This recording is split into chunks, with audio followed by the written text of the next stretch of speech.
day 6 of National Poetry Writing Month in our mini workshops.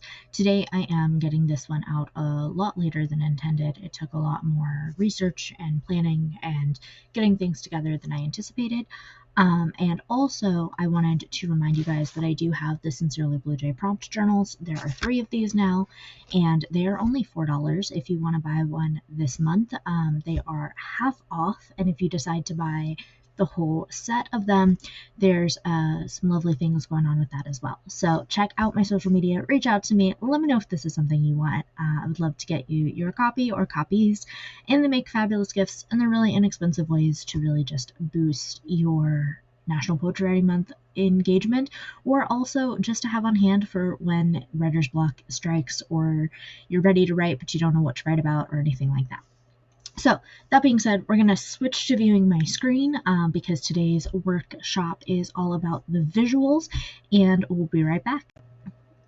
Okay, so we are talking about Ekphrastic poetry, and that is poetry that discusses art and tells a story that the visual artist might not have been able to tell. So this image is this poem is For a Robot by Allison Bailey, and this image is Yellow Flowers by Carla Patton. And this example is from rattle.com, and I love Rattle. They have an incredible poetry magazine, and they have an art magazine, and they do all kinds of really cool stuff. And there are Ekphrastic poetry challenges every single month, so really, really awesome. Okay, For a Robot. To write a poem first, it must survive the kindergarten school yet, drama, a sunburn on an overcast day, bury in a small paper box that once held a bar of soap, that thumbnail-sized frog that once a pollywog it caught at Mrs. Anderson's pond, whose tail fell off and his hind legs emerged like quotation marks and had been kept in the rinsed best foods mayonnaise jar. Must worry about a tobacco-stained grandfather's hand, run over a jackrabbit on I-40 in the Arizona desert, get divorced, burn dinner, confess its sin, suffer food poisoning, refuse to eat the blue M&Ms, hang on a sweet breezy July, laundry in a fishtail Montana, eye the distant sawtooth mountains and hum, waltzing Matilda, which it learned from the Miss Vineyard in 2nd grade. Must fear thunder, rush to focus its binoculars on the wintering lazuli, bunting, tell white lies to be kind, shout heavens to Betsy, be part of a standing ovation, endure recurring nightmares, question the crossing guard about the origin of fingers crossed, developing calluses as it learns to play 12-string banjo, have its hair smell of campfire smoke, swat during a humid summer dusk at mosquitoes on the dock full of splintered cypress wood at Half Moon Lake in Clare, Wisconsin. Forever dislike Brussels sprouts because it overcooked them and they smelled like rotten eggs. Must watch wind, weep at funeral, lose anything, imagine infinity, doubt God's existence, die a little every day, then perhaps. So this poem is describing why the robot might have yellow flowers and is taking us on a journey about this robot's existence. So today I am encouraging you to go find art on your favorite social media platform. All of today's examples are going to be from Instagram. And if you want to write to one of these, that's totally fine. If you want to go find your own, I highly encourage it.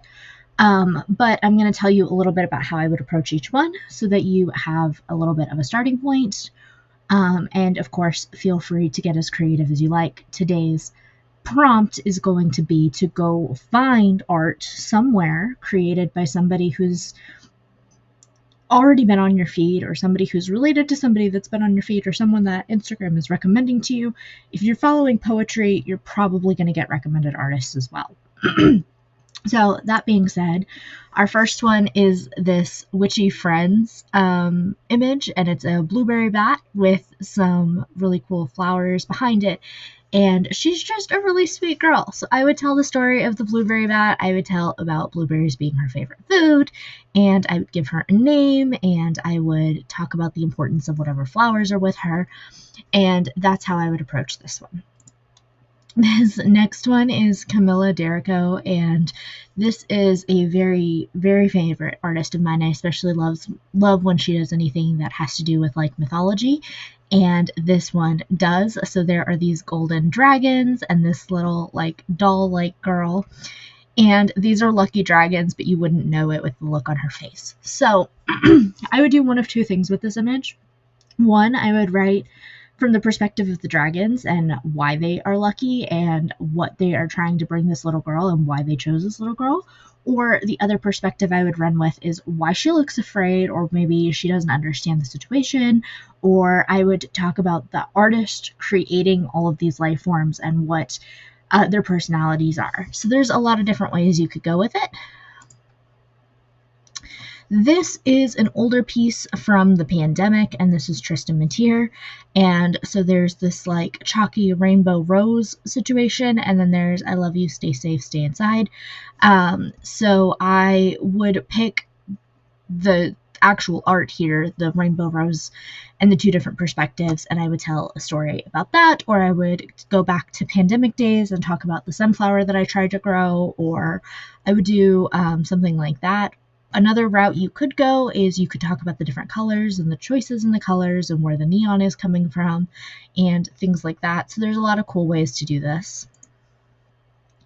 Up next, we're going to celebrate Savvy Bear art, and I love Sav, and I've never actually met her, and I adore her, and she's a sweetheart, and she and I actually pen pal through her boyfriend, so that's really cool and really fun. And this is a really cool image. It's three-quarters of a person's face with a sunflower tucked in their hair, and then there's this really cool sunflower. And I would write about the juxtaposition. I would write about how we are all flowering. I would write about something really creative and really lean into metaphors for this one, and I really like it. So that is how I'd approach this one. And then, due to popular request, you guys actually did want to see one of my doodle ghosts on here. So this is one of my first doodle ghosts from the 100-day drawing challenge. I did not get to finish it because I broke my hand, and I'm really disappointed, but I am looking forward to trying again this year.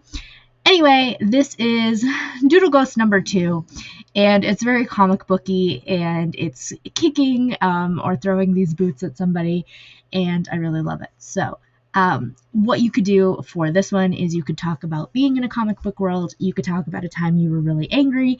You could talk about a time that you felt the ghosts were just trying to anger you. You could do all kinds of really fun things. So that is a very quick overview at Ekphrastic poetry and all the different ways you can take it and all the different ways you can find art. And there are so many different types of art out there. But part of today's challenge is learning to research and is learning to find artists that you enjoy. And trust me, we're going to come back to that because we're doing Ekphrastic poetry every Saturday of the month. So I'm really excited to see how that goes, and I'm really excited to be here with you guys. So enjoy and happy writing, and I'll see you again tomorrow. Bye for now.